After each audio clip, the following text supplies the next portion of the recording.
வணக்கம். இன்னைக்கு நாம பாரம்பரியமான எள்ளு தொகையல் எப்படி செய்யறதுங்கிறத பார்க்க போறோம். பொதுவா அந்த காலத்துல கருப்பு எள்ளை எடுத்து நல்லா தண்ணியில போட்டு அலசி மண்ணு கல் இல்லாம எடுத்து அதை ஒரு துணியில போட்டு அப்படிலாம் செய்வாங்க. இப்ப அதெல்லாம் தேவையில்லை. வெள்ளை எள்ளு வச்சுட்டு நல்லா அழகா நல்ல சுவையான ஒரு எள்ளு துவையல் செஞ்சிடலாம். கேப்பக்கூழ் செஞ்சுட்டு தொட்டுக்கிட இந்த மாதிரி ஒரு எள்ளு துவையல் செய்வாங்க. அதுக்கு தேவையான பொருட்கள்: வெள்ளை எள்ளு 1/4 மேஜைக்கரண்டி, பூண்டு 3-4 பல், காய்ந்த மிளகாய் 3-4, உளுத்தம் பருப்பு 1 மேஜைக்கரண்டி, புளி சிறிய உருண்டை, உப்பு தேவையான அளவு. வெறும் சட்டியில எண்ணெயே இல்லாம இது செய்யலாம். சட்டி கொஞ்சம் காஞ்ச பிறகு வெள்ளை எள்ளுல கல்லெல்லாம் இருக்கிறதுல நல்ல சுத்தமா கிடைக்குது. ரொம்ப பேருக்கு இந்த கருப்பு எள்ளெல்லாம் செய்யறதுன்னா ரொம்ப கஷ்டம்னு நினைப்பாங்க. இது பாருங்க, வெள்ளை எள்ளை போட்டுட்டு சாதாரணமா கருப்பு எள்ளெல்லாம் வறுக்கிற போது வெளியிலெல்லாம் செதறும், படப்படப்படன்னு வெடிக்கும், எள்ளும் கொள்ளும் வெடிக்குது முகத்துலம்பாங்களே அந்த மாதிரி. இப்போ இந்த நிறம் மாறின உடனே நாம எடுத்துடலாம். இந்த பாருங்க, நல்லா லேசா பொன்னிறமா வரும்பொழுது நாம எடுத்துடலாம். இதுக்கு எண்ணெயே தேவையில்லை.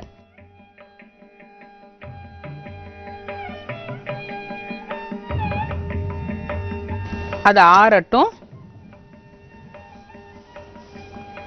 அதுக்குள்ள அதே சட்டியில உளுத்தம் பருப்பை வறுத்துக்கணும்.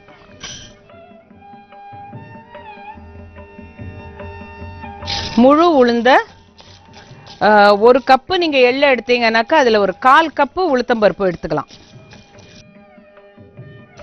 உளுந்து லேசா செவக்கும் பொழுது மிளகா வத்தலையும் போட்டுடலாம். மிளகா வத்தலுக்கு அதிகமா சூடு தேவைப்படாது. அதனால உளுத்தம் பருப்பு லேசா செவக்கும் போது நம்ம மிளகா வத்தலை போட்டோம்னா அது செவக்கவும் இது கருகவும் சரியா இருக்கும்.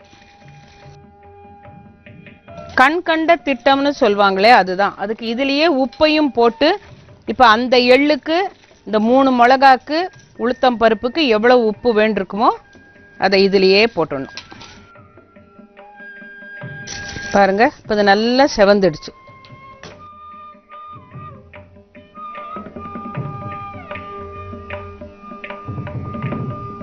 அதே சட்டியில எண்ணெய் இல்லாமல் பூண்டு,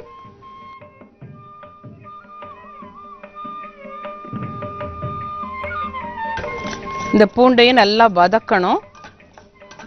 இந்த ஓரம் எல்லாம் சித்த லேசா ஒரு கருப்பு படியும் பொழுது நம்ம எடுத்துடலாம்.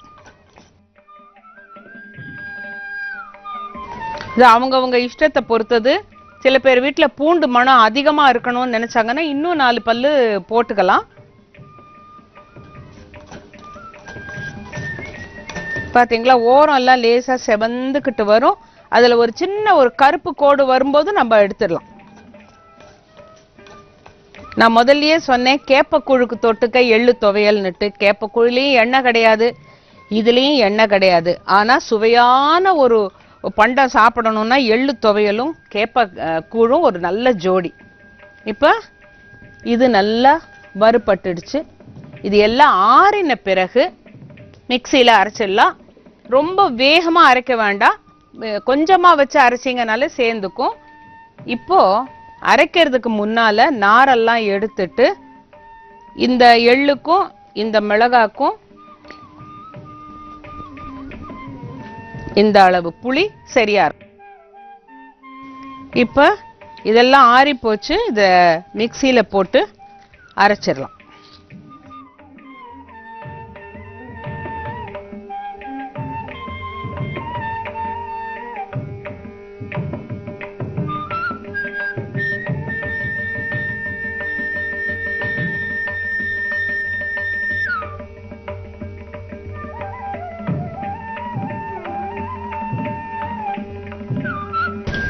இதுல கொஞ்சமா தண்ணி ஊத்தணும்.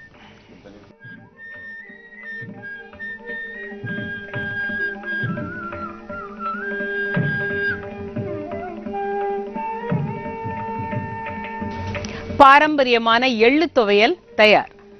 எள்ளு துவையல் செய்ய தேவையான பொருட்கள்: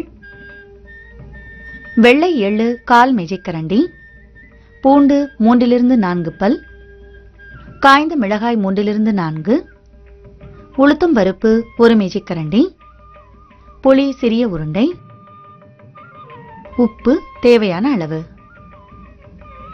எள்ளு துவையல் செய்முறை: ஒரு கடாயை சூடாக்கி அதில் வெள்ளை எள்ளு சேர்த்து வறுத்து தனியே வைத்து ஆற வைக்கவும். பிறகு அதே கடாயில் உளுத்தம் பருப்பு சேர்த்து வறுக்கவும். பிறகு அதில் காய்ந்த மிளகாய் சேர்த்து சிறிது நேரம் வரை வறுக்கவும். பிறகு அதில் தேவையான அளவு உப்பு சேர்த்து வறுத்து ஆற வைக்கவும். பிறகு அதே கடாயில் பூண்டு சேர்த்து வறுத்து தனியே வைக்கவும். பிறகு எல்லாவற்றையும் ஒரு மிக்சியில் சேர்த்து அதனுடன் புளி, சிறிதளவு தண்ணீர் ஊற்றி கொரகொரப்பான விழுதாக அரைத்து சாப்பிடவும். எள்ளு துவையல் தயார்.